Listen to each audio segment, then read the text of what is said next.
అందరికీ నమస్కారం. నా పేరు సిహెచ్ దేవేన, తెలుగు విభాగం, పింగిడి ప్రభుత్వ మహిళా కళాశాల అటానమస్, వడ్డేపల్లి, హన్మకొండ. మా బృంద సభ్యులు సుష్మిత, శ్రావణి, అర్చన, వర్షిత. మేము ఎంచుకున్న అంశం ఒగ్గు కథ, ఒక పరిచయం. ఒగ్గు కథ అనేది హిందూ దేవతలైన మల్లన్న, బీరప్ప మరియు ఎల్లమ్మ కథలను చెప్పడం, స్తుతించడం. ఇది తెలంగాణలోని జానపద కళ.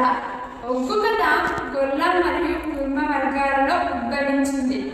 వారిలో తమ కుల పురుషుడు బీరప్ప కథను చెప్పడానికి ఎంచుకున్న రూపమే ఒగ్గు కథ. ఇది కేవలం కథ మాత్రమే కాదు, గానం, నృత్యం, నాటక మిశ్రమాలతో కూడిన సమాహార కళ. వారు శివుణ్ణి స్తుతిస్తూ పాటలు పాడటంలో తమని తాము అంకితం చేసుకుంటారు. నా తర్వాతి అంశాన్ని సుష్మిత కొనసాగిస్తుంది. ప్రాజెక్టు లక్ష్యం: ఒగ్గు కథ కళాకారుడు ఒగ్గు కథను చెప్పే విధానం తెలుసుకోవడం, ఒగ్గు కథ యొక్క ప్రాధాన్యత, ప్రయోజనాలు తెలుసుకోవడం, ఒగ్గు కథ ద్వారా సంస్కృతి సంప్రదాయాలను తెలుసుకోవడం. ప్రాజెక్టు ప్రయోజనం: ఒగ్గు కథ ద్వారా జానపద సంస్కృతి తెలియజేయడం, ఒగ్గు కథ గురించి సమాజానికి తెలియజేయడం, ఒగ్గు కథ యొక్క చరిత్ర, ప్రాధాన్యత తెలియజేయడం, ఒగ్గు కథ కళాకారుల జీవన విధానం తెలియజేయడం, తద్వారా సంస్కృతి సాంప్రదాయాలను భావితరాలకు అందించడం. నా తర్వాతి అంశం శ్రావణి కొనసాగుతుంది. ఒగ్గు కథ జానపద కళారూపం. ఒగ్గు అంటే శివుడి చేతిలో ఉండే డమరుకం అని అర్థం. ఒగ్గు అనే పదానికి జగ్గు, జగ్గు అనే నామాత్రాలు ఉన్నాయి. శివుని డమరుకం నుంచి మహేశ్వర సూత్రాలు ఉద్భవించాయని, దానికి కారణమైన డమరుకానికి ఒగ్గు అని పేరు పెట్టి పూజార్హతను కల్పించిన కళారూపం ఒగ్గు కథ. ఈ కథలు చెప్పే కళాకారులు గొల్ల కుర్మలు. వీరు చెప్పే కథలు ఎల్లమ్మ మరియు బీరప్ప కథలు. అలాగే ఇందులో ఉపయోగించే వాయిద్యాలు డమరుకం, కంజర. ఒగ్గు కళాకారులు ఈ కథను ప్రదర్శిస్తారు. నా తర్వాతి అంశం అర్చన కొనసాగిస్తుంది. ఒగ్గు కథ పుట్టుక: శివుని తొలిచెంబడ నుంచి వీరయ్య, మలిచెంబడ నుంచి మల్లన్న పుట్టారని, ఎల్లమ్మ శివుని కూతురని ఆయా కథల్లో వివరిస్తుంటారు.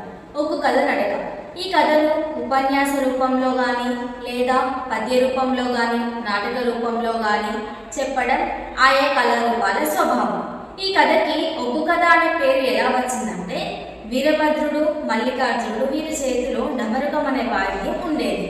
చుక్కా సత్తయ్య గారి పెద్దలు 200 సంవత్సరాల క్రితం మల్లికార్జునుడు గారు ఇచ్చినటువంటి గొర్రెలను కాచుకుంటూ అడవుల్లో ఈ జగ్గు పైన కథలు చెప్పుకుంటూ చెట్ల కింద తిరిగేవారు.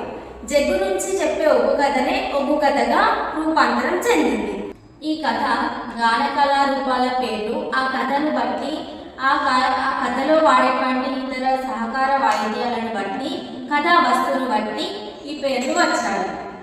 ఒగ్గు కళారూపం: కళారూపాన్ని చూస్తుంటే నాటకం చూసినంత అనుభూతి, నాటకాలను వీక్షిస్తున్నంత ఆనందం, ప్రవచనాలు విన్నంత సంతృప్తి, ఒక సంగీత కచేరీ విన్నంత రసస్వాదనం లభిస్తుంది.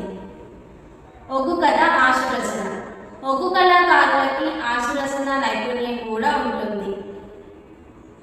యతిప్రాసులు తప్పకుండా మాత్రా ఛందస్సులో కథ సందర్భానికి తగినట్టుగా పాటలు అల్లుతారు.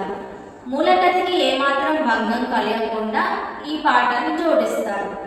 శ్రోతల ఉల్లాసం కొరకు అప్పుడప్పుడు హాస్య సంఘటనలను కూడా ఇందులోకి జోడిస్తారు. నా తర్వాతి అంశాన్ని వర్షిత కొనసాగిస్తుంది. మేము ఈ అంశాన్ని పరిశోధన అంశంగా ఎంచుకోవడానికి ప్రత్యేక కారణం, ఒగ్గు కథ ఒక పురాతనమైన జానపద కళారూపం. ఇది అంతరించిపోయే పరిస్థితి ఉంది కాబట్టి మేము ఈ పరిశోధన అంశాన్ని ఎంచుకోవడం జరిగింది. ఈ పరిశోధనలో ఎదురయ్యే సమస్యలను, ఇబ్బందులను ఎదుర్కోవడానికి మేము సిద్ధంగా ఉన్నాము.